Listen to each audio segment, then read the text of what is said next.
La doctora María Paula Romo, líder del movimiento Ruptura, fundadora de Ruptura de los 25, está hoy aquí en la República.es. Doctora, ¿cómo está usted? Buenos días. Buenos días, Jorge. Muy bien, muchas gracias. Qué gusto verlo. Para mí el gusto, doctora. Gracias por estar aquí. He oído cuestionamientos suyos al tema del Código Penal. ¿Cuál es el esencial?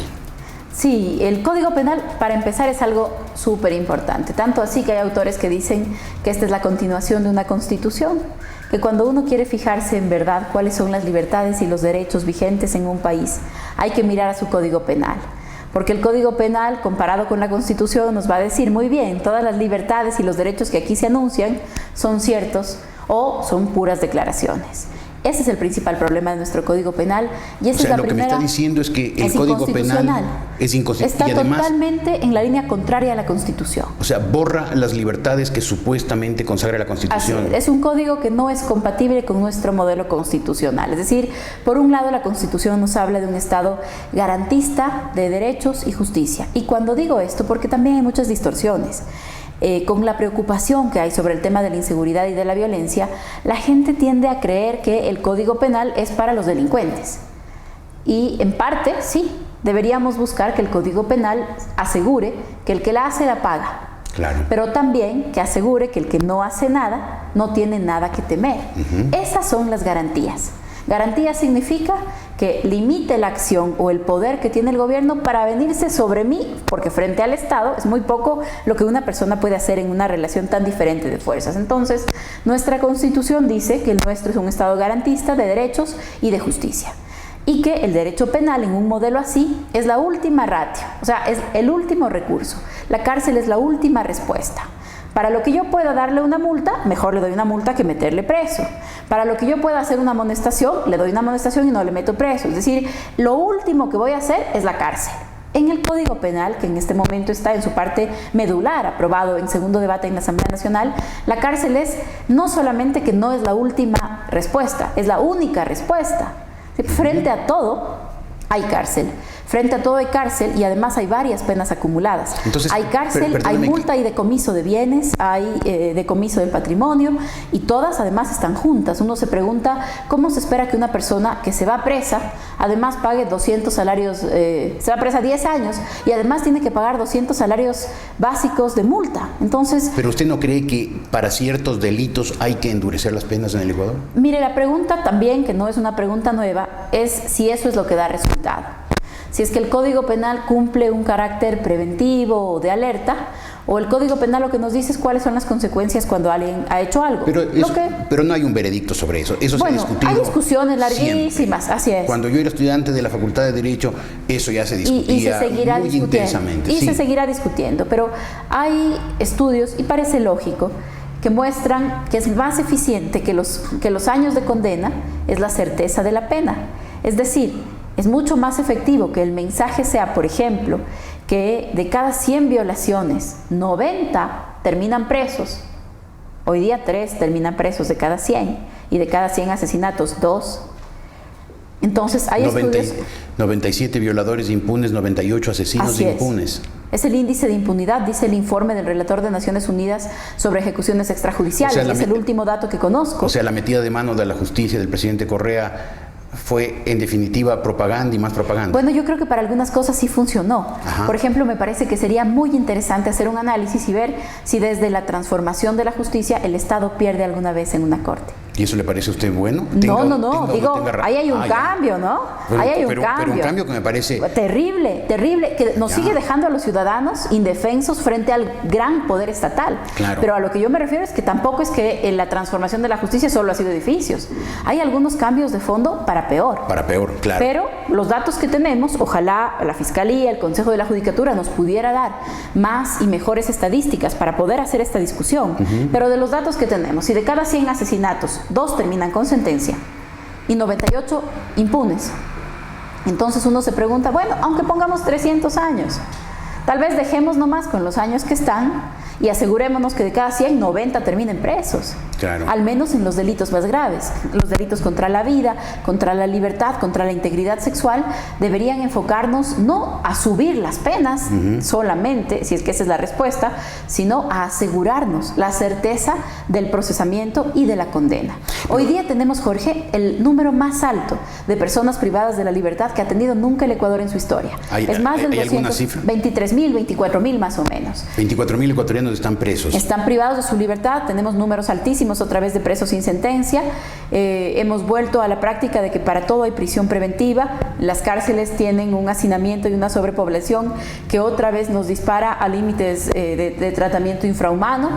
Pero también la otra cosa es, y eso ha cambiado la situación de seguridad, ha cambiado la forma en la que vivimos, ha cambiado el cometimiento de algunos delitos. Entonces hay que seguir buscando respuestas. La violencia es el problema del Ecuador, la violencia entre otros, pero este es uno de los más graves, y la violencia es el problema más grave del continente y va a seguir siendo. El nuestro es el continente más violento del mundo, y la región andina, la región que va desde los Andes hasta el límite, que además es la región de la ruta de las drogas a los Estados Unidos, es la zona más violenta del mundo, es la zona en donde se producen más muertes violentas. Entonces esto es una discusión mucho más delicada, que si es que esto se resuelve pasando de 25 a 28 años, mis serias dudas. Pero el Código Penal, detrás de un discurso muy punitivista de decir vamos a subir todas las penas, tampoco habría que creerse ese discurso. Habría que revisar un poco cuáles suben y cuáles no. La pena de delitos tributarios, todas suben.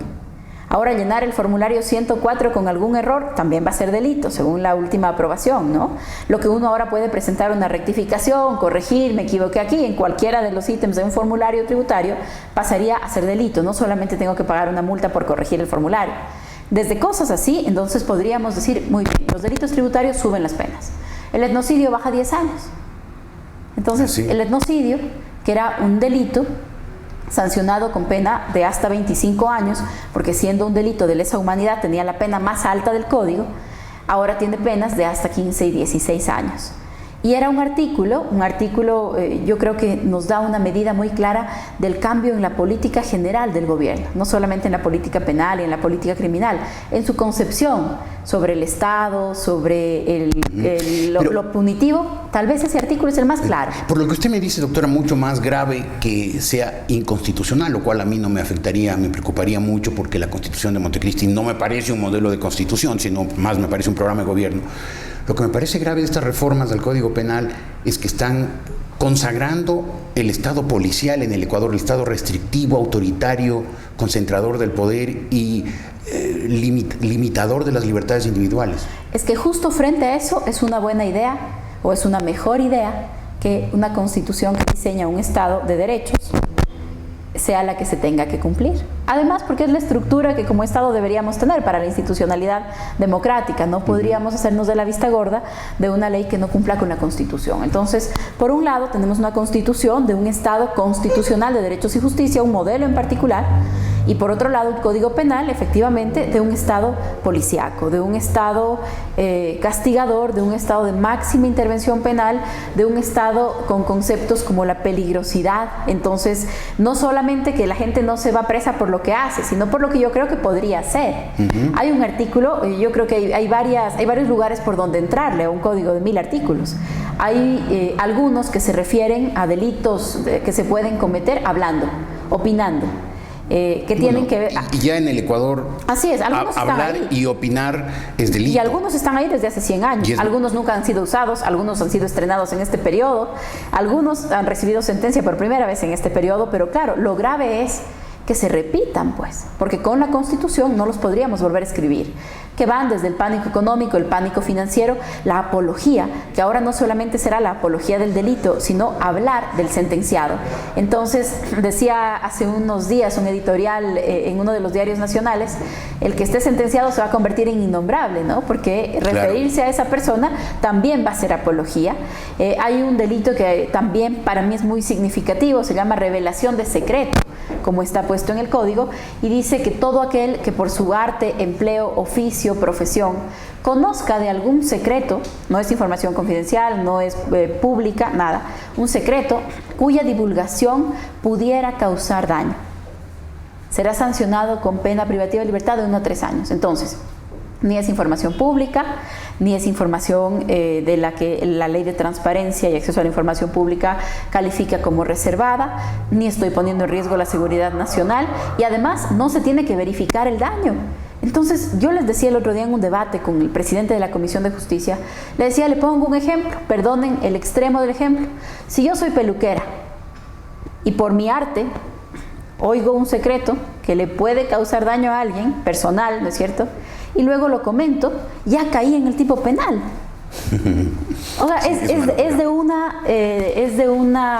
es una cosa tan difusa, de una amplitud. O sea, son los clásicos tipos penales abiertos que no es que vamos a llenar las cárceles de chismosos, ¿no? Porque claro, no es ese el objetivo. Sabemos cuál es el objetivo. No creo que ese sea el objetivo que está detrás de la cabeza de nadie, porque no hay cárcel que aguante. Claro. Pero la pregunta es el momento en el que de alguien sea la intención, no solamente del gobierno, de un fiscal, de un juez, de alguien. Pero principalmente del gobierno. Pero también de quien tiene poder, evidentemente, pero que la intención sea, hay que meterle presa a tal persona, pues rápidamente, con un catálogo tan amplio y tan discrecional de delitos, rápidamente se va a poder encontrar un crimen que uno haya cometido. Entonces, el que hable y diga algo que al gobierno le disguste, va a terminar en la cárcel. Y el tema del internet, de la transmisión de datos, hay una gran cantidad de cosas en ese Código Penal que deben preocuparnos, una gran cantidad de cosas. Doctora, hace unos años yo a uno de sus compañeros de la ruptura de los 25 les dije que a lo mejor ustedes estaban apoyando,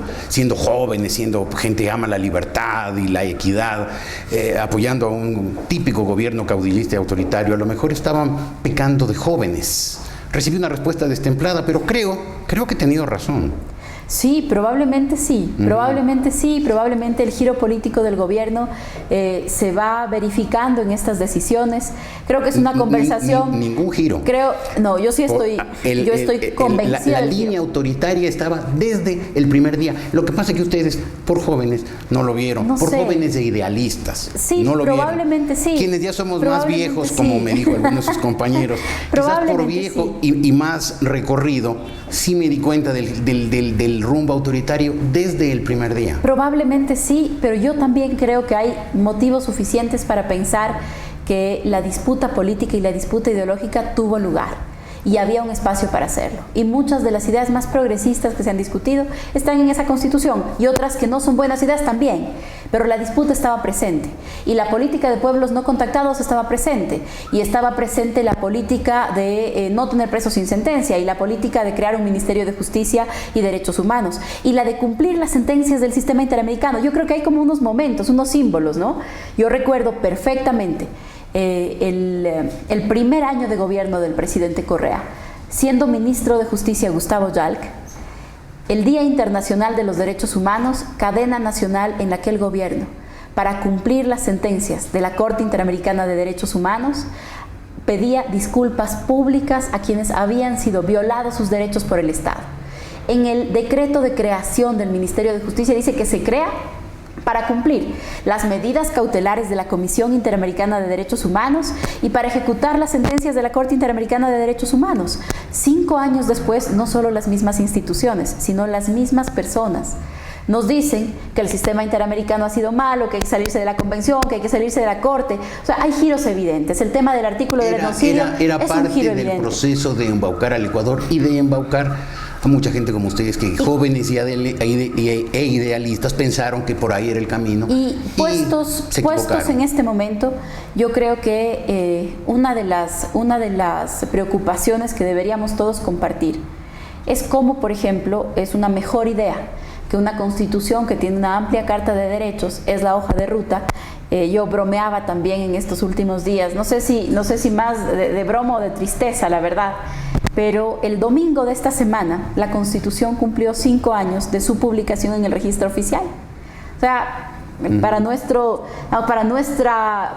tiempos, casi la mitad de su vida útil, ¿no? Hemos tenido constituciones en promedio cada 10 años en el Ecuador. Exacto. 5 años nos permite hacer una evaluación y deberíamos hacer del papel que ha jugado la Corte Constitucional, porque también hemos llegado a este punto por la suma de muchas complicidades. Entre otras, porque esa Constitución, aparte de garantías, establece un presidencialismo tan fuerte creo que no permite una sociedad democrática y que crea las condiciones para que quien tiene ambiciones despóticas las cumpla, como estamos viendo en el Ecuador. El cumpleaños de la Constitución debería ser un buen pretexto para tener esa discusión a profundidad, pero mi broma de estos días era que el giro político se demuestra en que este año ya nadie se acordó de la Constitución, porque esa era principalmente la hoja de ruta hace 5 o 6 años. Ya nadie se acordó de la Constitución y este año lo que celebramos fue el cumpleaños de la Megan, ¿no?